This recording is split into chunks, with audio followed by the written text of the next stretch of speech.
life till lager.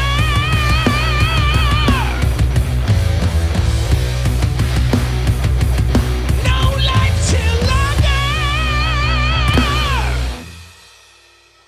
Welcome to No Life Till Lager, a show about lager beer, the brewers who make it and we that drink it. This is a conversation between three people over one or two pints. My name is Adam Zuniga. I'm a failed master Cicerone. I'm part of the creative team behind the 6 Most Metal Breweries and Beer Like and Das Movie. Today, my guests are Conor Begley and Joe Cloyes, co-founders at Father's Brewing based in Lafayette, California, my neighbors to the east. Cheers and welcome and thank you, Conor and Joe. Thank you. Happy to be here. Yeah, it's been fun getting to know the industry and getting to know people like you. And, it was fun collaborating on that Super Bowl event, getting you guys involved. It's a good time. Grateful for it, Joe. As you've seen, it's a small world, and as you're going to see even more, it gets even smaller as we go. So I am so thankful to have fathers on No Life Till Lager. This is a good follow-up to our previous episode with Figueroa Mountain, just because we talked a lot about the nostalgia around lager beer, particularly around lager in 12-ounce brown bottles, and just this idea of quality contract brewing, like breweries supporting breweries and what are perceived as tough and challenging times for the industry right now.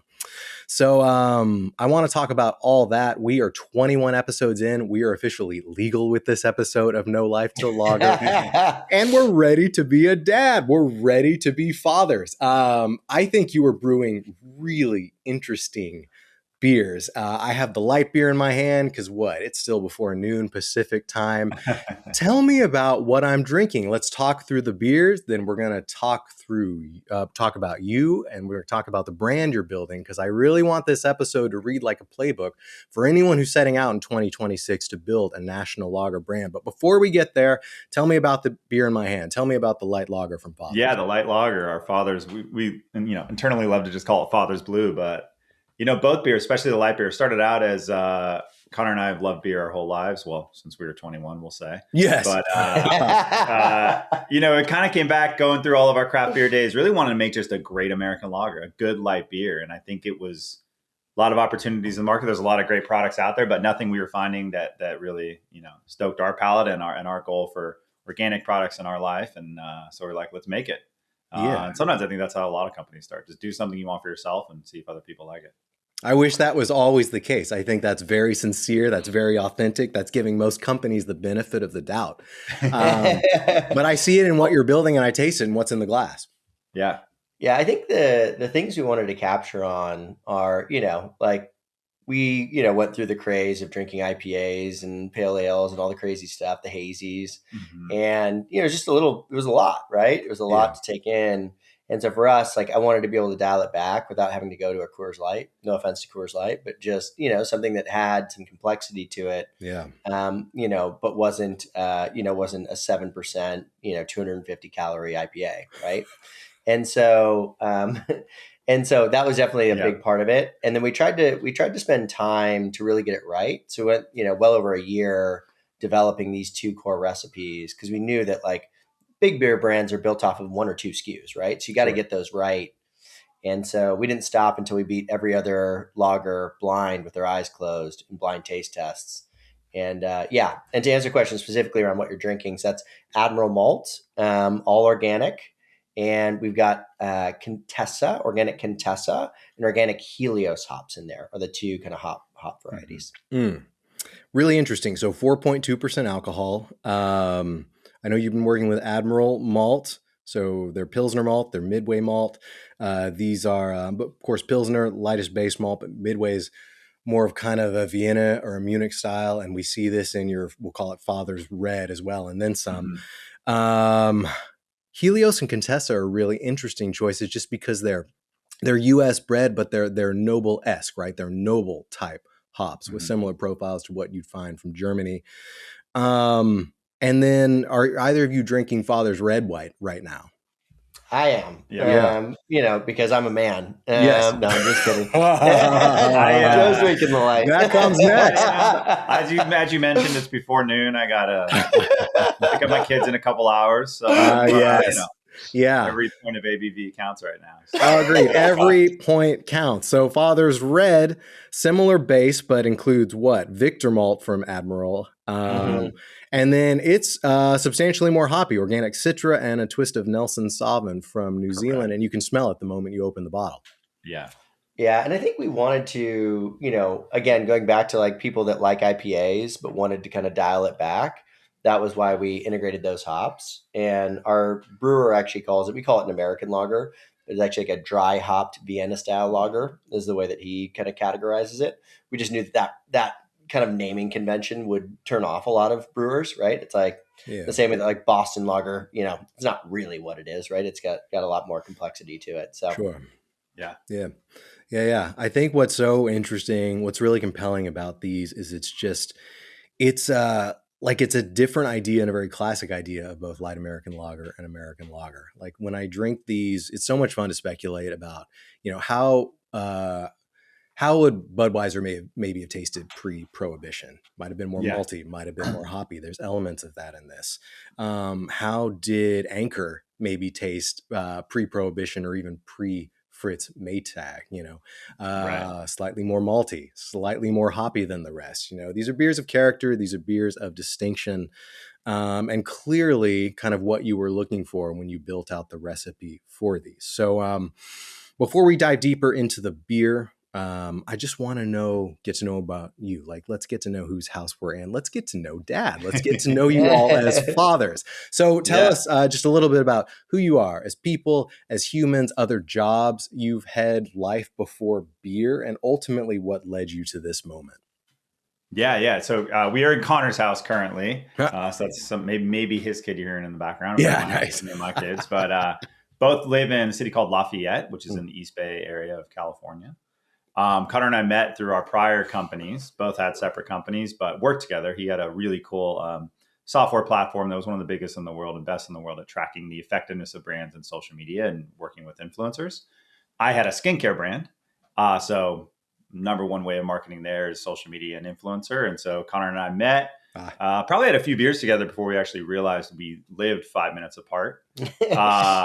And so then continually over the years worked together, as peers and just kind of built beyond just working together and became friends. Families became friends. And over the years kind of joked about it'd be fun to build a beer brand. The way we want to market, I don't think you're quite seeing in beer yet. So that'd be fun. And again, we love it. And ultimately that opportunity came up. My brand was in skincare. We sold that in the end of 2021. My cousin and I built it to L'Oreal. There's a brand called Youth to the People. Impressive. So I had a few years of kind of relaxing, chilling, very fortunate there. And so the opportunity to make some beer was pretty exciting. And again, calling up Connor called me up actually on the final idea as he was starting to wind down from his company he had sold. And it was like, all right, let's go. And I'll let him share a little more on that. But it was, definitely, I think ties in even to the name of Fathers is we became friends through work, but us being dads, us living in similar communities, having similar values for as far as what we eat, drink, and taste, and how we treat people, I think really aligned to build a cool partnership together. Well, you are friends, you are neighbors, and you are fathers, so you have a lot in common. And Joe, maybe tell us just a little bit about kind of history in beer, preference in beer. Was there a beer you had a certain epiphany around? Was there a lack of that in the market, maybe that kind of you wanted to answer with this brand? Just tell us more about your history in beer, and then Connor, tell us about your history in beer and business. Perfect. Well, I'll just so you don't have to listen to Joe talk for so long. Nobody wants to listen to that. I'll go first. So I think for me, the kind of the big idea that Joe was kind of alluding to was this idea of clean beer, right? That was definitely what I think really kind of got us excited about this. Was like, hey, you don't really know what's in a beer. There's no calories. There's no ingredient list. And so, the idea of making a beer that you can feel great about drinking was really what kind of sparked this. And then from my background, so I had started the software company, but actually before that, I had worked at a brewery in Australia called Thunder Road Brewing. And I ran all their digital, social, web, all that kind of stuff.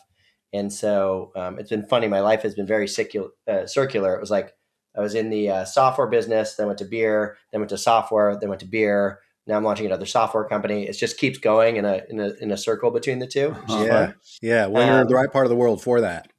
Yeah. But that was actually how, we ended up getting our brewer. So he's one of the best lager makers in the country, a guy named Harvey Kinney. So he was a protege of Will Kemper up at Chuckanut, and then a protege of Charlie Bamforth over at Davis, was in the first class there for that Master's Brewers program. Two legendary names. Yeah. Exactly. Yeah. And so, so that was my kind of background on beer, was like, started there and then now kind of come back to it. Yeah.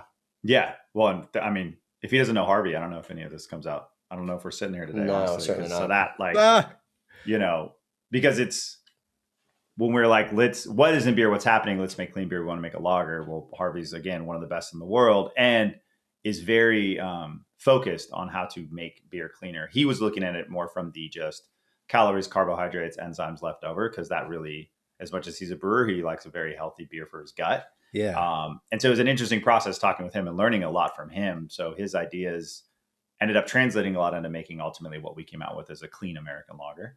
So that was, it was a very fortuitous, 20 years happenstance, 15 years ago when you're in Australia that it happened that way. But well, I've been cool. keeping tabs with him because I always thought like I might come back to it, Yeah. And so we just became friends. Similar. It's like, okay, this is a guy I really like. Like I probably want to do stuff with him in the future. Yeah. And he's a bit of a mad scientist at the same time, right? He got his degree in like chemistry and microbiology, Aren't all brewers. Yeah. I love it. Yeah. So, and I think to circle back on the beer question, I went through, I would say the full beer arc from the cheapest beer you could find when I was, call it 21 and up. And then from there into eventually graduated to Coors Light, Bud Light, then went through my full into my 30s into my craft beer obsession from, every local IPA I could find. Of course, the classics being Northern California was, getting Pliny the Elder. And then eventually trying Pliny the Younger was the big, like, okay, I've made it all the way through the beer mountain for local beers. And just a lot of great craft breweries around here that I really enjoy, and went through the IPA to the hazy to the sours, the whole process.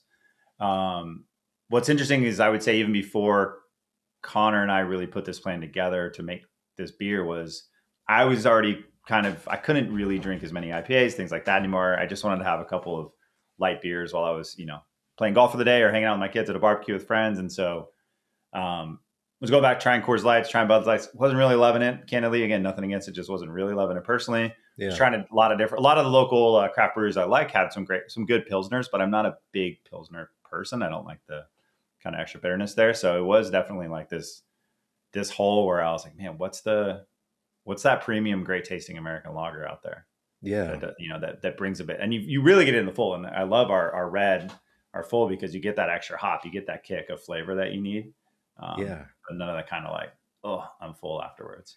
Everything you just described, kind of down the craft beer rabbit hole and back, not even just craft beer, you're describing the journey of most drinkers now, kind of there and back again. And what we're seeing is this kind of constant return to the idea of light lager, the idea of clean beer, which I definitely want to get to and talk much more about because I know that's how you're positioning fathers, the idea of clear beer, the idea of crisp beer, the idea of beer flavored beer. A lot of people have gone down that rabbit hole and come to a similar conclusion. And I'm glad Fathers is here to help answer that.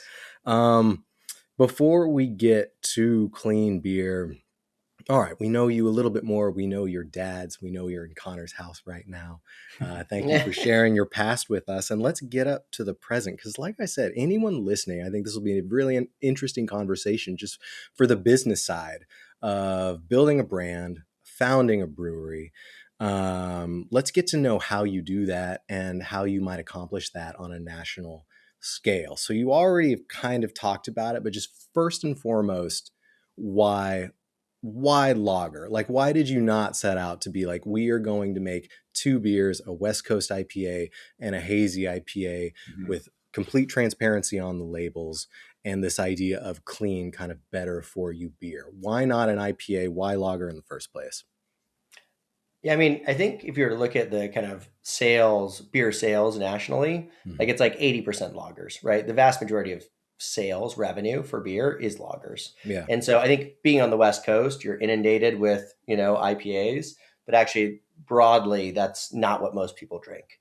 And so for me, I think going after, and I think that was a category, like Joe mentioned, like that had really been ignored. Like people hadn't put a lot of time and effort into making something that was really, really good. And so for us, it was the biggest category. We thought it had the best opportunity for kind of reinvention. And so, so that was definitely why we went after it. I heard a really interesting anecdote. We were talking to one of our distributors who's a West Coast distributor. I won't say who, but one of the big ones.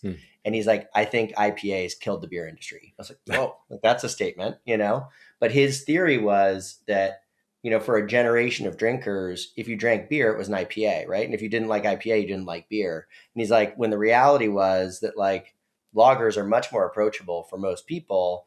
And so it actually turned off a whole generation of drinkers, turned them off beer because like, well, I don't like IPAs.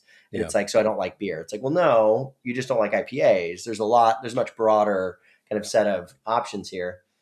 So that was definitely why we went after it. I think also it just was our own personal preferences, just the type of beer that we wanted to drink. Right. Sure. Yeah. And so, and I think you're seeing that in the market, right? Like you obviously saw garage beer really emerge. You're seeing Outlaw do really well. Like I think you're seeing people kind of come back to this category, but also not want to drink, the Coors Light that they drank when they were 21 or drink, the Budweiser that their dad drank. Right. And so, it just seemed like a good category generally.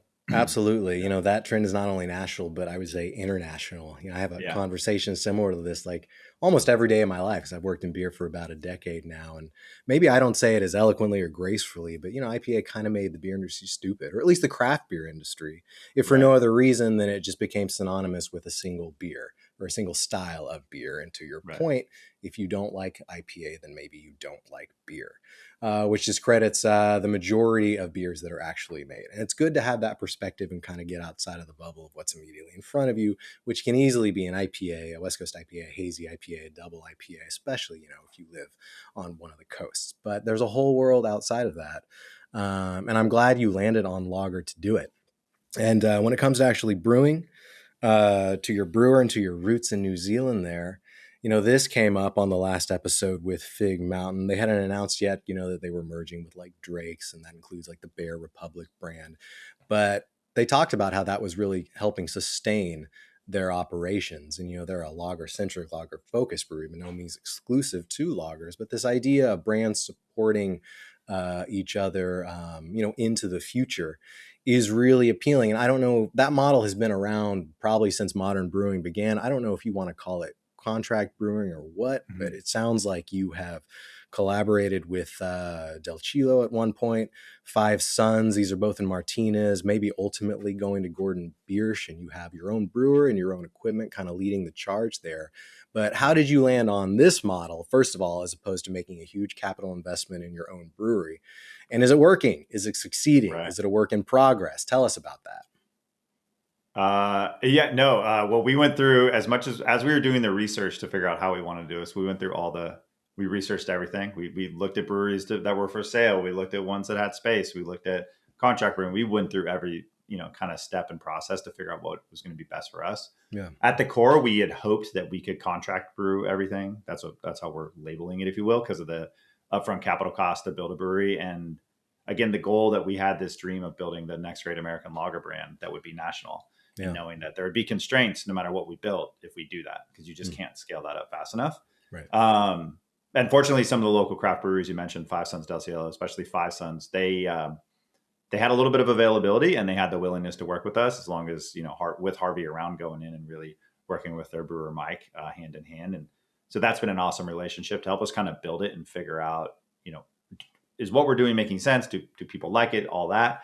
And then from there, starting the conversations with Gordon Biersch, who's got such a great reputation in the industry and has the ability to help us grow and scale as much as we want. And he's been great. He loves Harvey. Harvey and him, they start talking, him and Dan Gordon.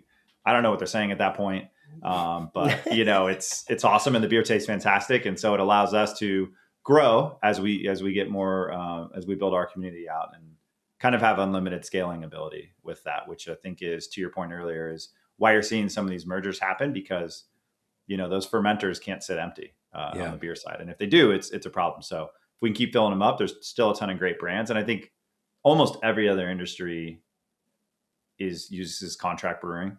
So I don't think this is or contract, if you will, for manufacturing. So I don't think this is a bad thing for beer.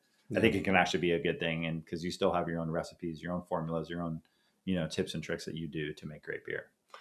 Yeah. And I think, the thing I'd add is I think that the kind of owning a facility, making your own beer in that facility got mythologized, or whatever the term is. Like it got, like this is the way you do it.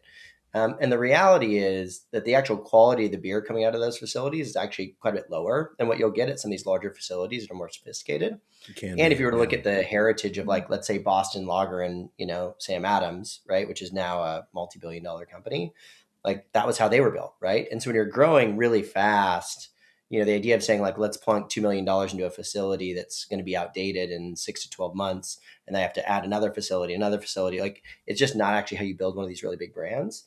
And if you look at the actual kind of economics of building one of these companies, it is essentially impossible to make it profitably and sell it in packages in grocery stores if you're doing it 20 barrels at a time, 40 barrels at a time, 80 barrels at a time. You just can't do it. The math doesn't math. It doesn't work, right? You can't compete. And that's why you see 4-packs that are $20, $22, right. And that just can't ever reach, escape velocity and scale. So it's we're moving over to Gordon Biersch, who's one of the most sophisticated brewing operations in the country. They make a lot of the brands that you got everybody around on this podcast knows and loves. And, we're doing it 400 barrels at a time instead of 20 barrels at a time.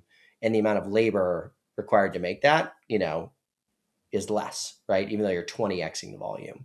And so, so that's the kind of rationale. Yeah. And it's, again, and for us, it's there's some really cool local breweries that we love, and you can build a phenomenal business that way.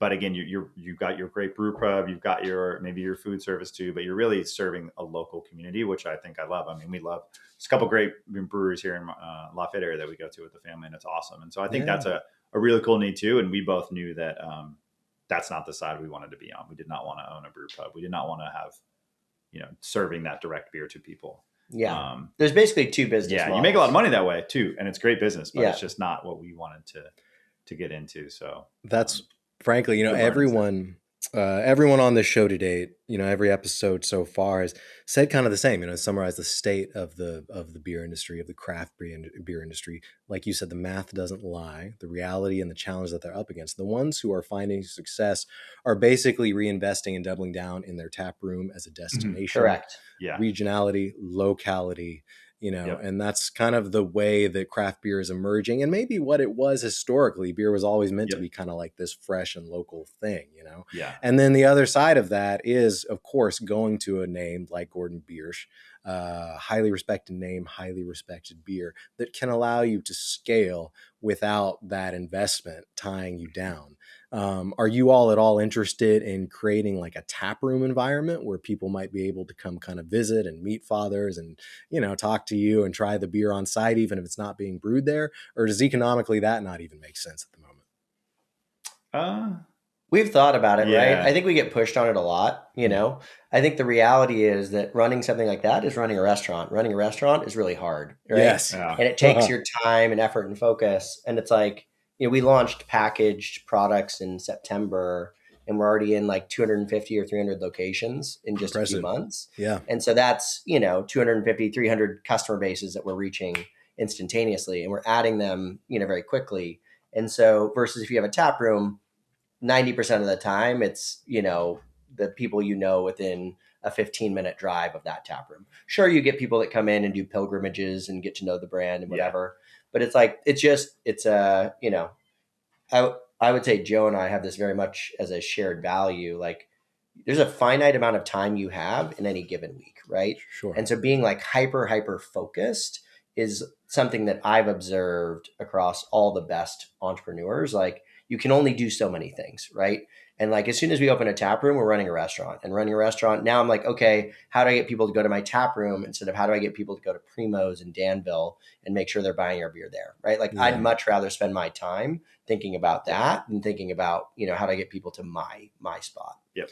I'm glad you compare it to the restaurant industry just because the bulk of my background is in New York City, and it's just amazing you realize these restaurants that you think are institutions aren't even turning a profit.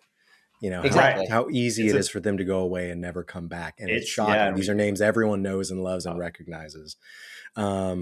And the other part of this equation, I guess, is say, again, like if you are operating a small brewery or running your own brew pub, chances are you're also self-distributed or have a very small distribution footprint. You're kind of going the opposite direction, right? Like you are eyeing national distribution. And I'm assuming you're partnering with wholesalers to do that, correct? Yeah. I mean, right now we're just in that process right now. We've been self-distributing out of the gate again, we wanted to learn. We had never sold a beer before in our life. I don't care how much skincare I sold. I don't care how many tech things Conor sold. Like we'd never sold a beer. So we had to do that for a while, really figure it out before we somewhat passed the keys to of the beer brand to distribution partners. So now we've been in the conversations with them, getting ready to roll out here in the East Bay and North Bay with the distributor in San Francisco soon. Congratulations. And then wholesale wise, talking with all the wholesalers. We started, Whole Foods was the first retailer to take us on. Very much aligned missions with an organic beer. It's a good one, yeah. But talking with all the other retailers as we speak, and a bunch of announcements coming soon to help push that out, which will then help make the distributors go faster and quickly get full Bay Area coverage and really understand that. Yeah. Well, and I think the story of like how we got the attention of the distributors is like worth mentioning, right? Please. Because I think there's a lot of brands out there that, kind of wonder, how they do that. At least that's been my observation. Mm-hmm. And so for us, we have a lot of credibility, right? We both sold our companies, for lots of money. We've done well individually. But within this industry, we're not known quantities, right? And so we knew that we wanted to, target a specific network. And the best way to get the attention of that network was to invest really aggressively in like a small geographic area that they serviced to get their attention. So it's like, okay, if we go get 100 tap handles in this distributor's county, they're going to be like, oh shit, who are these guys? Right. Yeah, like, absolutely. So we just hammered on premise to like build up initial momentum and trial and get the attention of the distributors, as well as the attention of the retailers. And that ultimately led to, us getting them and we're getting Sprouts and Bevmo and more coming on. So, yeah. Well, you've got to start by doing it yourself and leading by example. People who are pursuing third-party distribution. How do you answer the question or the objection that there's no more shelf space? There's just nowhere else for distributors to put your product on the shelf in an oversaturated beer market. How did you answer that? Or how do you continue? I think, just like Conor said, we proved it by getting the shelf space. Yeah. Without any mandates. We just walked in and you start knocking on enough doors.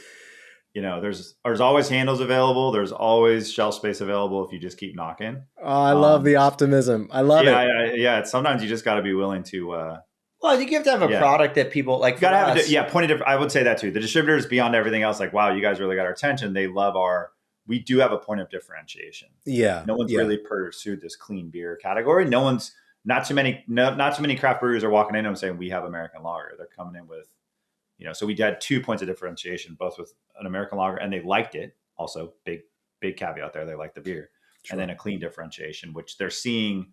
Some of them carry RTDs, they carry alcohol, they carry wine, and they're seeing clean spirits come along too. So they see the trend happening. Let's talk about that. Let's talk about that right now. So first of all, like transparency on your labeling, right? Like historically, why has it been so hard to get the calorie count or the carb count on a beer bottle? Do you know anything about the process, about how your brewer does that? Just why do you think we're only seeing now increased interest and transparency in calories and carbs and labeling on beer cans and bottles? I mean, I think people want transparency. They want to know what they're consuming, right? And I think for a long time, people didn't care because it just wasn't there and it wasn't a topic of conversation. But, I think that it's the only thing in the grocery store at this point that doesn't have it. So like, why is this the only thing that doesn't have it? Yeah. And so for us, I think that's why it's become it's an important part of like our story and kind of who we are. And then frankly, I think why it hasn't happened yet is partially the industry doesn't want it, right? Like there's a lot of drinks that have a lot of added sugar. They have a lot of, they have things that like, people don't want to know that your double IPA is 350 to 400 calories, right? Or that like a hazy IPA has more sugar and carbs than a Krispy Kreme donut. Like, Yeah, You lace know, that thing like, with lactose. Yeah, absolutely. Yeah. God. yeah. So in the light lager, Well, I'm drinking like 100 calories, 4 grams of carbs, of course, no fat, and clear ingredients, filtered water, the organic Admiral pills we talked about, the Helios and the Contessa hops and yeast, the four fundamental ingredients of all beer. It seems so easy. It seems so simple, but the main thing is there's nothing to hide, at least not in this beer, at least not in this style, in this type of beverage, right? I mean, if anything, that's a low calorie and a low carb count.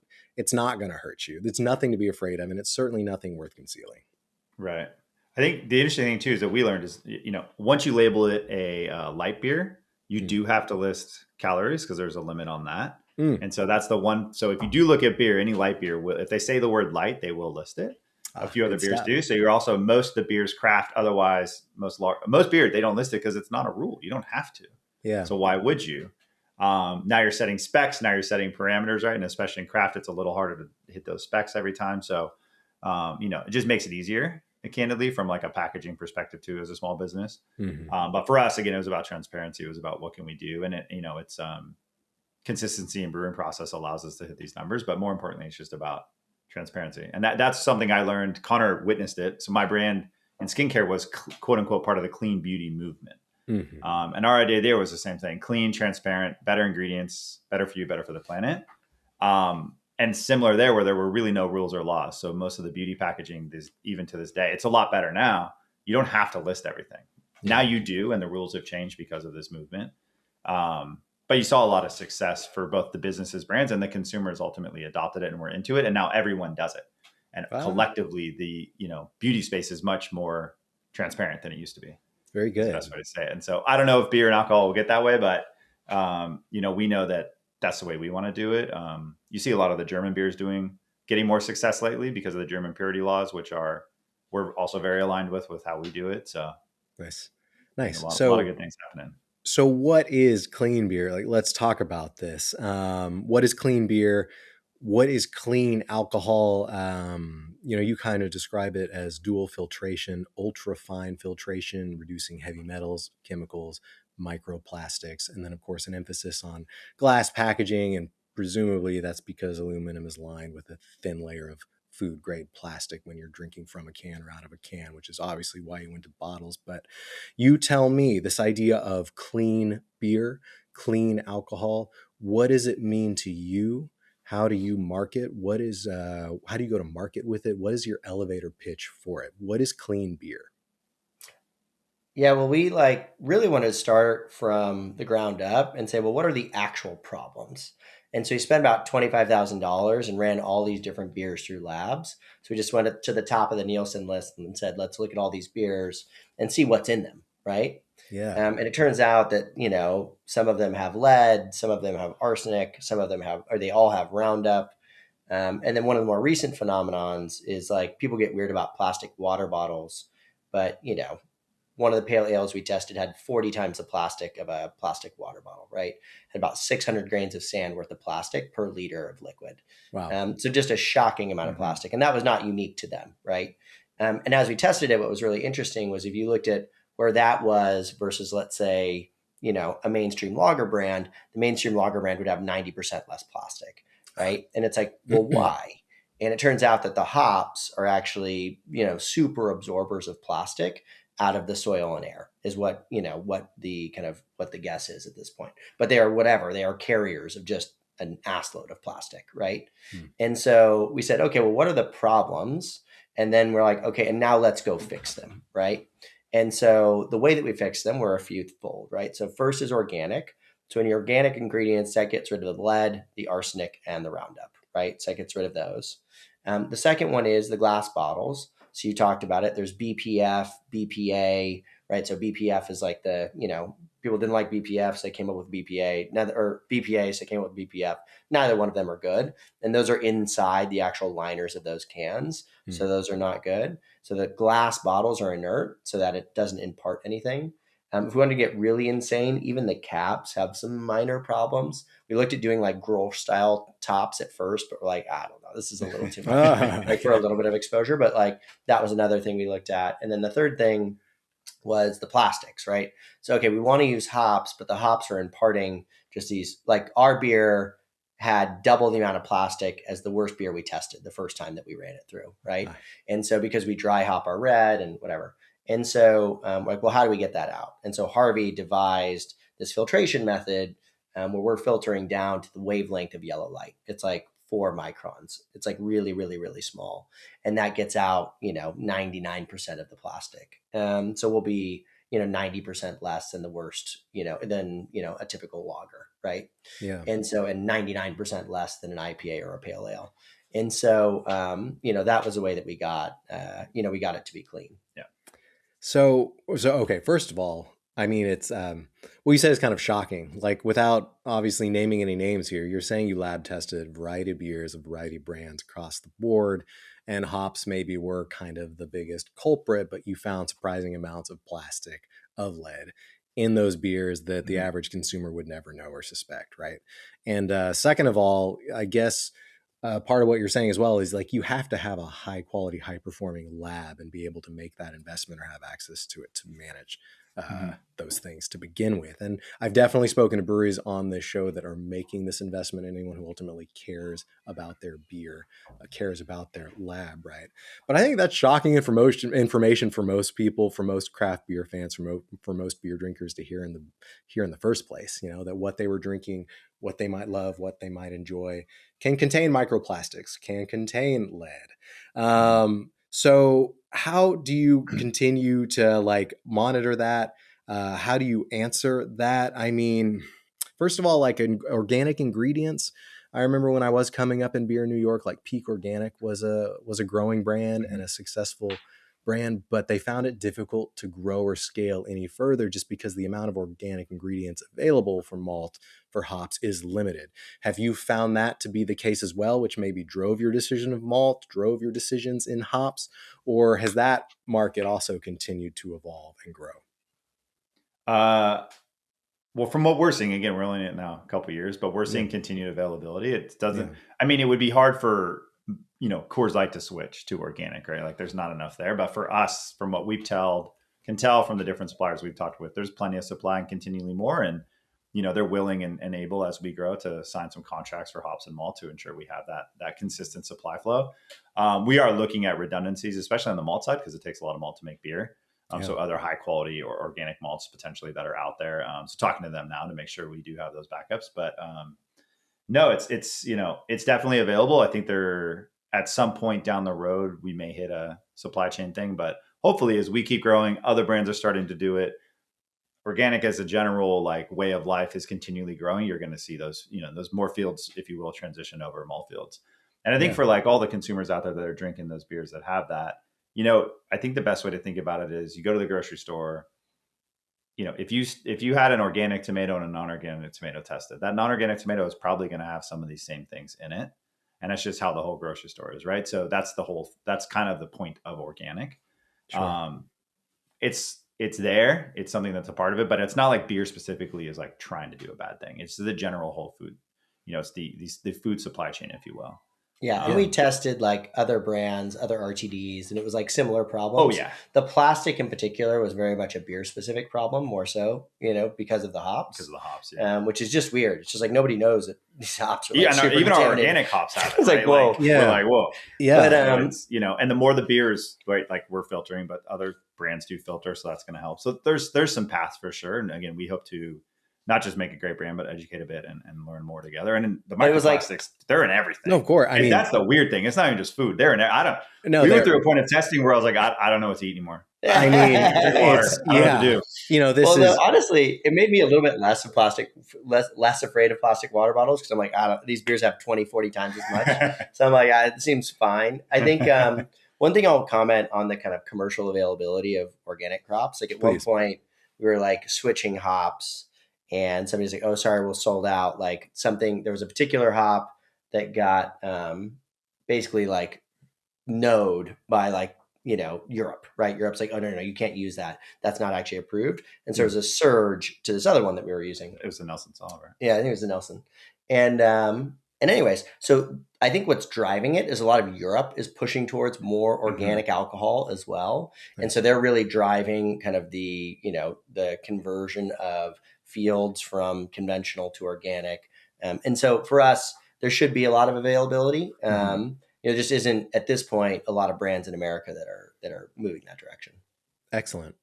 I mean, again, I'll say it's kind of shocking to think about it, and I almost don't know how to answer it, but your the definition of clean beer, clean alcohol, is basically you're saying organic ingredients, glass packaging. And can you just tell us, for both the brewers listening, for consumers listening, like what does something like ultra fine dual filtration mean? Does that literally just mean you're filtering your beer twice over?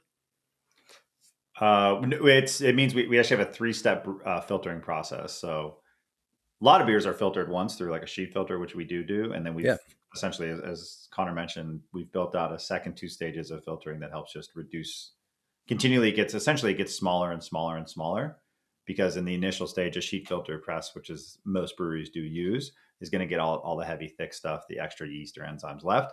And then each step after that gets finer and finer and finer until you have just like very clear, very clean beer.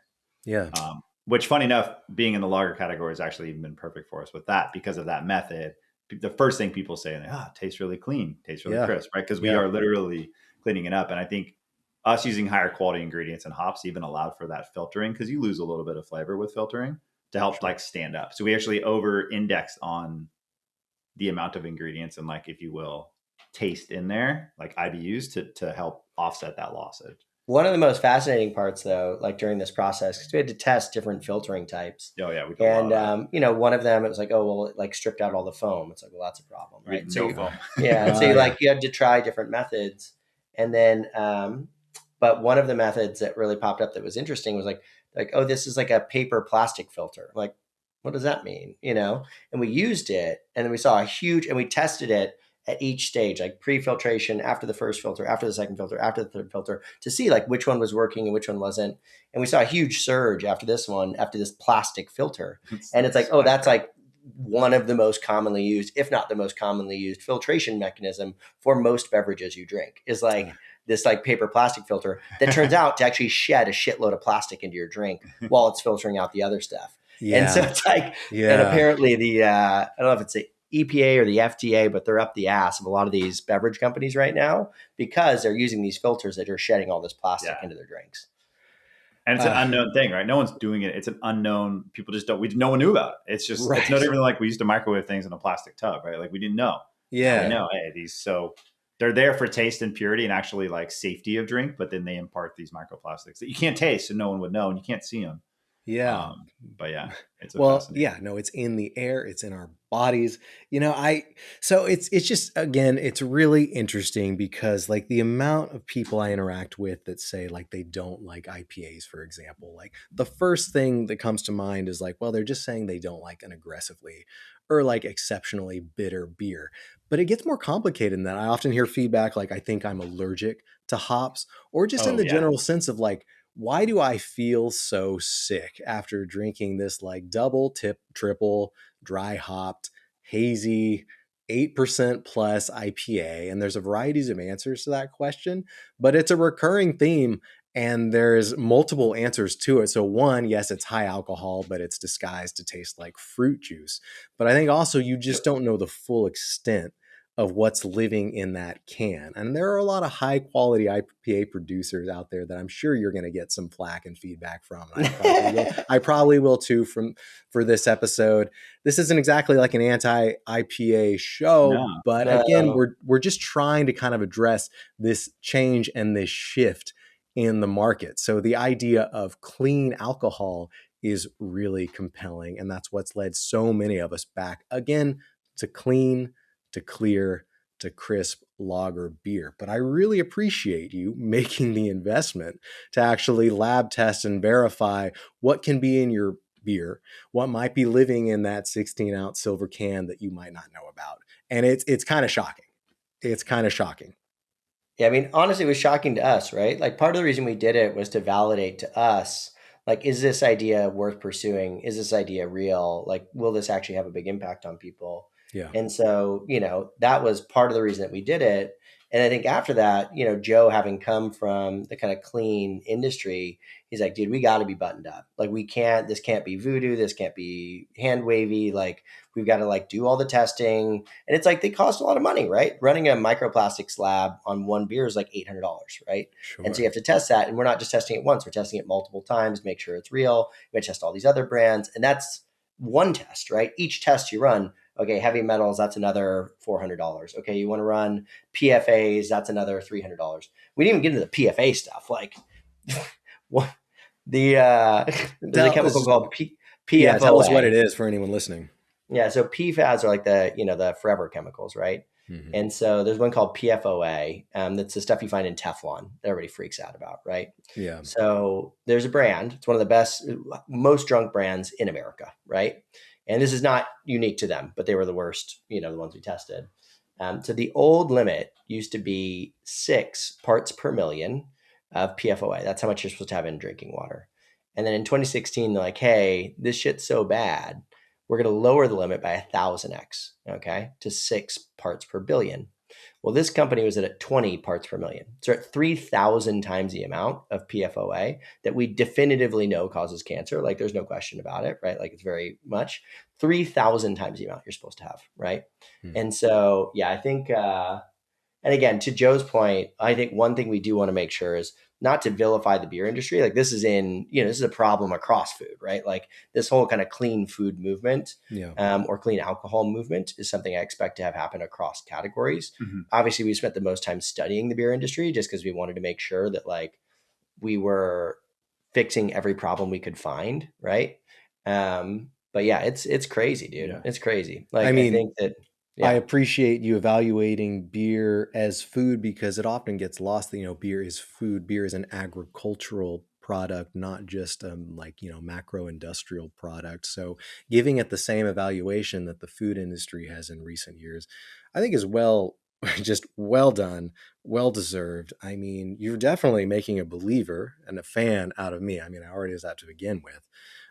But it's not just me. Like, these beers are racking up awards across the board. I know both of them have won the World Beer Awards Gold just recently. I think that was just last year. And they're among the top rated lagers on Untapped, which you can tell me, I love it when Untapped comes up on this show. Some people love it. Some people hate it. But it always, it provokes an opinion because, the consensus is it can hurt or help or build or not our business, so people are actually looking at these ratings. So the fact that in a short period of time, you've racked up some gold medals, that you're highly rated at Untapped, shows that people are responding to this idea, not just in a resurgence of lager beer in clean lager beer. Do you have any intention in the near future of adding anything else to your lineup? Are you going to start doing seasonals? Are you going to invest in other styles? Or for right now, is it the blue and the red until we hit national distribution? I've got like 6 more SKUs I'm rolling out. No, don't ask him that. He always wants to make more. No, the number one, I think, again, I think we said it earlier, in like all of the biggest beer brands really in the country, but in the world, they have 1, maybe 2 hero products that are 90% of their business. And so we know we want to stick to just our red and our blue. It would be cool to try some other formulas, especially with the talent that we have within Harvey, our brewer. And but we also know that, not to interrupt you, are these Harvey's recipes? Like, at the end of the day, maybe you told them what you wanted and this is how we brought it to life? These are Harvey's recipes? I would say it's more iterative than that. Yeah. Obviously Harvey's been making lagers for a really long time, but like, we started out and said, okay, this is kind of what we want. He said, okay, and he also was like, and these are Harvey's a co-founder, right? So he isn't just some he's a brewer for hire. Oh, yes. And we knew how important flavor was to kind of success. And so, we said, okay, hey, this is kind of what we're thinking. And he said, okay. And he's like, yeah, this is what I'm thinking. Like, we actually weren't originally going to do, kind of low calorie, right? That wasn't something that was like really, but he really pushed for that because he is a drinker, cares a lot about that. And he's like, and I think I can do it really, really well, enzymatically processed, right? So it lowers the calorie count. But then it was like, okay, hey, I think actually like this IPL style we really like, but like it's kind of under leverage. We actually started with like, hey, can you do a dialed back IPL with the red, right? Yeah. And we're not going to call it an IPL because that turns off too many drinkers, but like, and so I think it was a fairly iterative process where like we'd make a batch, we'd try it. Okay, we like this, we don't like that, make this tweak, make that tweak, do a bunch of blind tastings. And that was, we went through, 50 to 100,000 We do a lot of beer like, because we wanted to make sure they were at least first level. So each batch was 20 barrels. So it was, you're making a lot of beer at a time to figure it out. But we didn't want to do a small, tiny batch and then you scale up a step and it doesn't work. You need to have some sort of minimum size to really know if it's commercially viable formula. Yeah. And we use all that iteration to also figure out our filtering and clean set. So it was a dual process. And that's I think a big part of it was, you mentioned the awards and stuff. We knew this would never work if it wasn't the best tasting beer. It had to be the best tasting American lager that we thought we could make, for sure, first and foremost. And then we had to make it clean. It couldn't be, I think the brands that in any industry, it was same in beauty.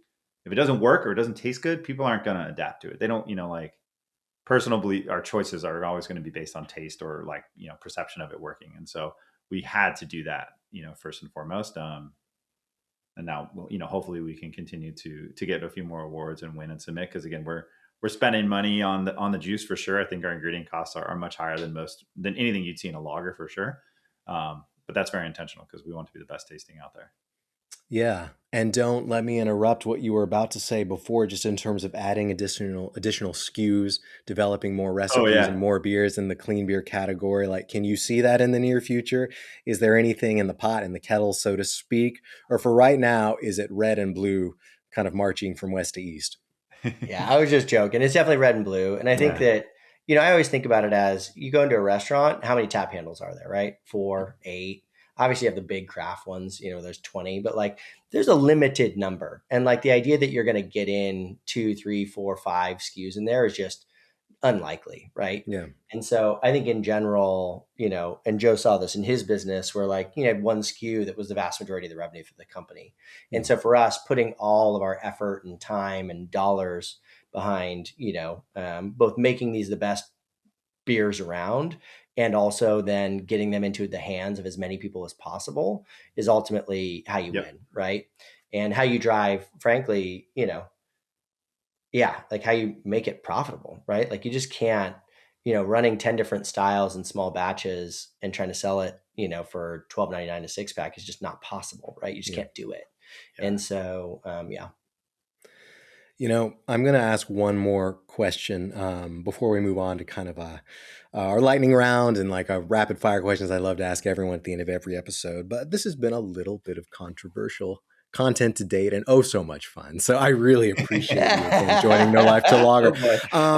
This has come up before on some previous episodes, and just this idea if craft beer, if the term craft kind of still like applies and encapsulates what's happening in this industry. Originally it was kind of like microbreweries, and that evolved into craft, and the beer industry continues to evolve in response.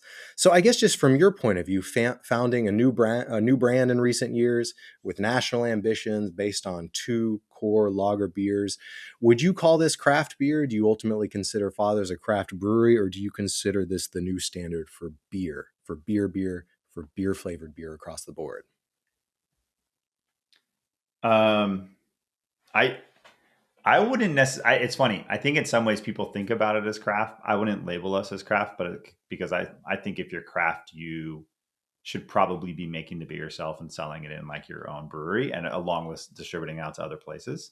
At the same time, I want to be sure that people understand, like, we own this company. We are taking care of it. We are making sure this is the best tasting beer possible. We're not, a large multinational company that owns a bunch of beers. And I think that's a very distinct difference. So I'm not sure the middle ground we're in, but I think the word craft is a great word. And I think it should be used as long as it's used the right way. I think there's some big brands that still use craft, and it's like, I don't know that you're a craft anymore. I don't know. I think there is, but I'm not sure. For me, I think when I think of craft, I think of more of a flavor profile than anything else. It's like a flavor profile plus an ethos and like to your point, an ownership thing. It's like, we own the company. We are making the beer, right? Harvey's making everything, designing everything. We're using other people's facilities, but like we're making it. Yeah, I think the thing that Joe wants to be careful of is, for me, there are two different business models that are emerging, right? Like, you're either Coca-Cola, where like, Coca-Cola doesn't own any restaurants, and there's a reason for that, right? Or you're a restaurant, right? You make beer, it costs you $2 or $3 a beer, you sell it for $7, $8, $9 a pint. You make 8 to 10 different styles in small batches, and half your revenue is food, right? And that model works really, really well. And so for me, uh, I think that's often where the word like craft is going. But I don't know. I'd still call us a craft beer. I'd call us a craft beer for sure. Yeah. Just because it tastes way fucking better. Well, yeah. Pardon my language. Yeah, don't. Not at all. No censorship on No Life Till Lager. I mean, I think the simplest way to approach the term craft is with quality. Like craft in and of itself in the dictionary is a good thing. You can see the Brewers Association definition of craft beer and craft breweries. It just changes year over year. It continues to evolve with the industry. And it's just, how do you think about this? I think in terms of flavor profile, transparency, authenticity, those are kind of the most important elements, as opposed to necessarily pointing fingers so much as to who exactly is brewing it or where exactly it's being brewed or whether you own the brewery or not. If you're invested in the craft, the quality of your beer, that qualifies. And people need a good story behind it. People need something to believe in. I think people still need something to support when they're drinking their beer, whatever their choice may be. Here is to the craft brewery, craft brewing industry as it continues to develop. And here's to raising the bar for beer in the beer industry across the board. So, thank you. Why did you name it No Life Till Lager? Well, it is a subtle reference to No Life Till Leather, being a metalhead and a Metallica fan. Okay. But it represents the journey that we all seem to be on together, and everyone who's listening to this show, that we've gone down the rabbit hole of more, and now we want less. And that's not in terms of quality, not in terms of value. We still want flavor. We still want impact. We still want beer that tells a story.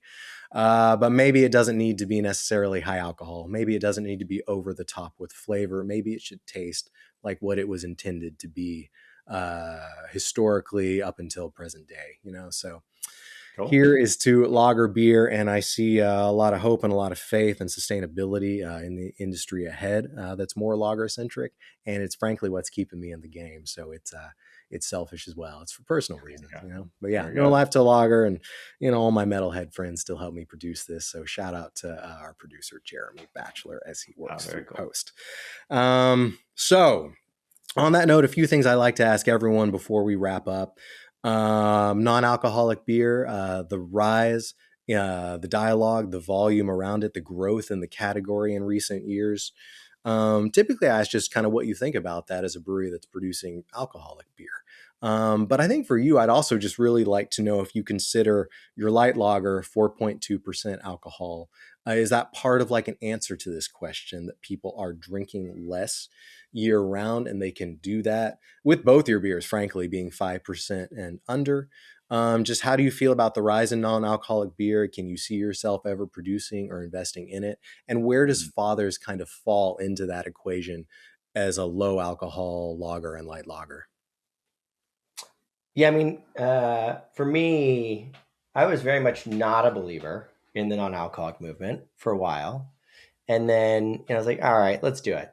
So I bought a 6-pack, and it was athletic at the time, and tried it, and I was like, oh, like I think my body got tricked into thinking this is like beer. You know what I mean? Like I felt a little bit of the same euphoria.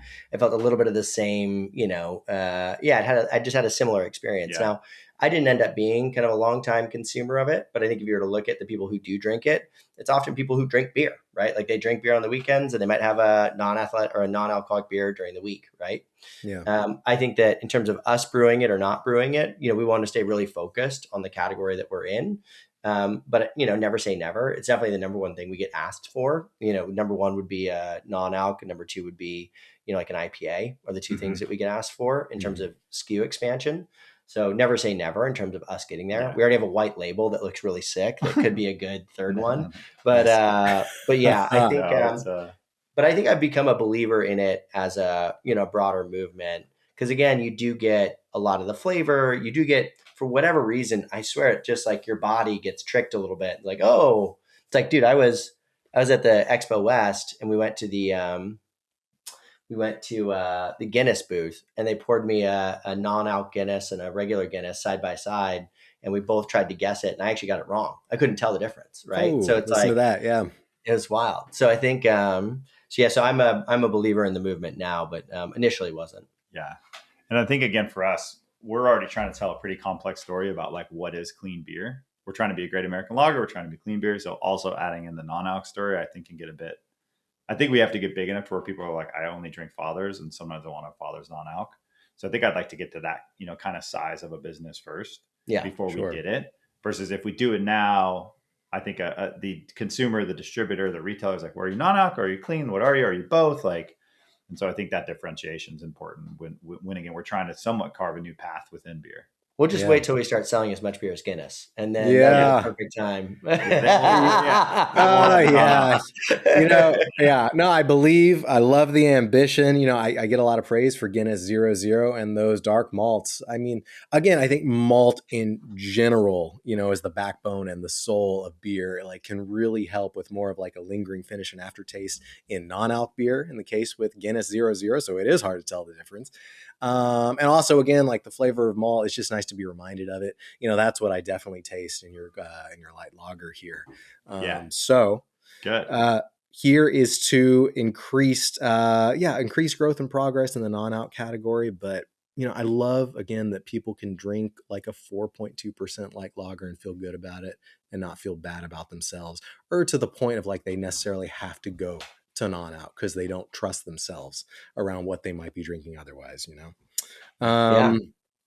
And also, so we've seen an increased investment in like celebrity non-alc lagers in recent years. I love to ask people what they think about that. But here again, for you, a little specific and a little different as like a startup beer brand here. Just so one, I'd love to know your idea of like what partnerships make sense, because typically breweries and brands, they have limited funds to invest in partnerships in social media. There was a recent write-up on Beer Crunchers just talking about how like the way you're running your Instagram can make or break your business. That may or may not be true. I would just love to know from you, who would you consider ideal partners as you build out Fathers? And do you see a necessary investment and equal return on social media as you're on this journey? I mean, go ahead. You want to start it? Sure. I mean, I think, we both built our careers on social, right? Like, that's why I ask. My company was in the influencer space. His company was one of the best in the world in influencers. So we're clearly believers in the space. I think historically I was very, I think the influencer founded brands or celebrity founded brands often were kind of boom or bust, right? And mostly bust. And so just because you get an initial spike off of their name, but then, people actually perceive the quality of the product to be lower often, right? Just because like, oh, well, this is only doing well because it's so-and-so's brand, not because it's actually the best brand, right? With that said, I mean, you were just observing that, in the beauty industry, there's some brands that are celebrity founded that It's starting to change. have had some staying power. Yeah, it's starting to change a little bit. I think the partnerships, whether it's a partnership with a celebrity founder or a partnership with a celebrity founder, I think those can all work really well. I think, again, there has to be behind it at the end of the day. I truly believe every brand has to have a purpose for existing. Mm-hmm. Whether that's like, I think where you see a lot of failure in these partnerships is it's really forced and it's not like a true coexistence. And so if you as a brand have whether you're celebrity founded or not, if you have a belief and a core existence of why you exist, ours is making the cleanest, greatest American lager possible. Okay, now we're working on something. So then if we did bring on partnerships or otherwise, who would be the right partner for that? Who fits that profile? Not just somebody because they're popular, but who would actually be, they're into our mission. They're going to be down for like our high quality. They're going to be like into the testing. They're really like, they naturally have to fit in. Yeah. And if we start to see something like that come out through our different connections and kind of early partnerships, great. Then we'll build it out more.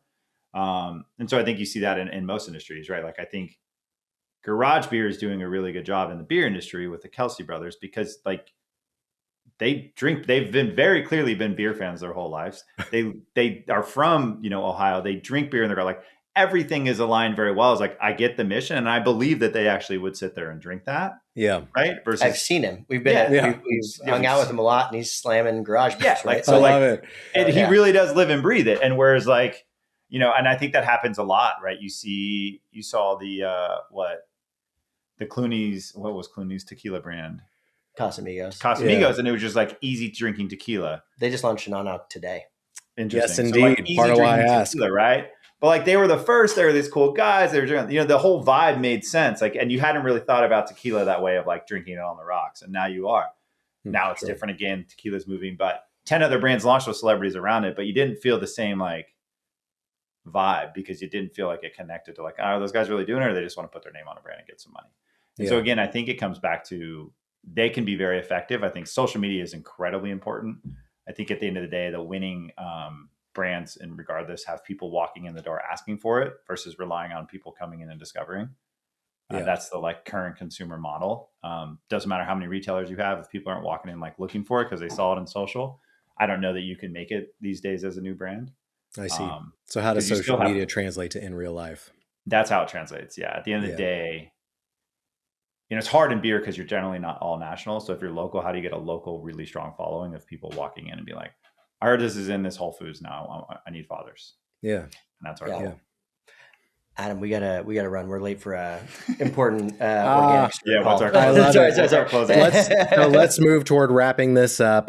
Just for shits and giggles, one word, one reply: decoction mashing, yes or no? And I'm assuming these beers are not decocted, but tell me, yes or no? No. And we're just going to leave it at that because usually it turns into a much longer-winded explanation. And last question, to anyone pondering their first beer at 21, give or take, their last beer at 101, give or take, why should it be Fathers, and which Father should it be, the red or the blue?